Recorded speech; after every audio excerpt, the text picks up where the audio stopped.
Questa manifestazione sta dimostrando, nonostante i suoi 15 anni di età, di essere un importante punto di riferimento per il mondo del turismo associato. La presenza di tantissimi operatori dell'offerta italiana, ma anche estera, a questo workshop dimostra l'attenzione che gli seller hanno nei confronti del segmento CRA le associazioni. Abbiamo circa 75 buyer accreditati e partecipanti, oltre 150 seller presenti in rappresentanza non solo di singole strutture ricettive, ma anche di associazioni, consorzi, enti di promozione turistica, tour operator, agenzie di viaggio, e quindi siamo particolarmente soddisfatti per l'andamento dei lavori e mi sembra di riscontrare che anche da parte degli operatori intervenuti ci sia analoga soddisfazione. Penso che questa manifestazione sia molto importante per l'offerta che pone ai potenziali visitatori tedeschi. In sede di apertura dei lavori della borsa si è proprio parlato di questo, dell'importanza che gli ospiti siano veramente degli ospiti del territorio e quindi possano fruire appieno di quelle che sono le ricchezze enogastronomiche in primo luogo, che oggi è un aspetto molto importante, poi soprattutto qui che siamo nella zona del Prosecco, che è conosciutissimo in Germania.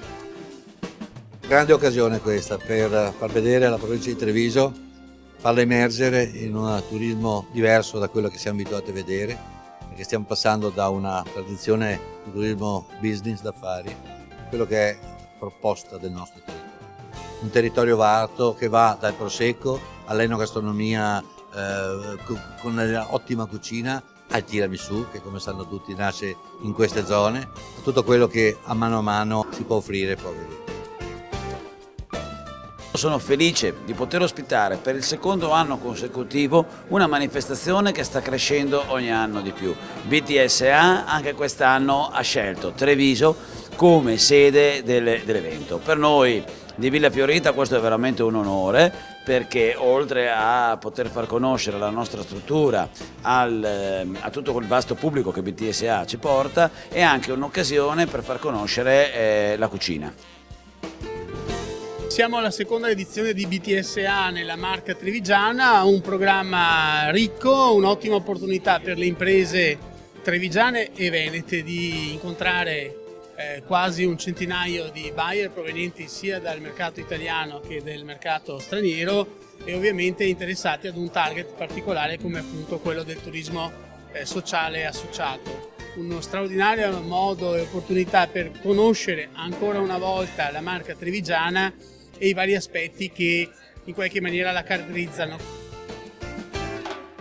Questa nostra realtà è sorta nel 1964, i nostri genitori che erano emigrati in Inghilterra sono ritornati in Italia e hanno acquistato questo podere di 5 ettari proprio nel cuore del comune di Refrontolo. Qui nasce la storia del Prosecco. Come Tofri facciamo anche altri vini perché siamo anche nel settore del Colli di Conegliano. Colli Conegliano che viene prodotto nella versione bianco, rosso, Colli Conegliano Torchiato di Fregona e Refrontolo Passito.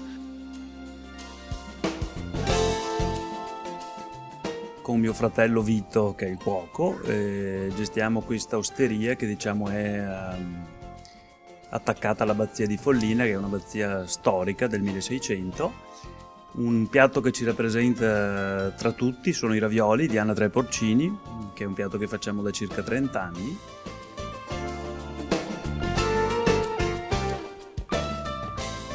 Siamo all'inizio della Primavera del Prosecco, alla 20ª edizione della Primavera del Prosecco. Primavera del Prosecco, questo cartello che mette assieme tutte quante le manifestazioni che riguardano il vino, che partono da Cordignano, che arrivano a Valdobbiadene. Oltre ai vini chiaramente andiamo a degustare e a conoscere anche tutti quanti i vari prodotti enogastronomici del territorio, quali formaggi, salumi, e siamo collegati anche strettamente col mondo dello sport. Quest'anno avremo anche la tappa del Giro d'Italia che passa proprio sul nostro territorio.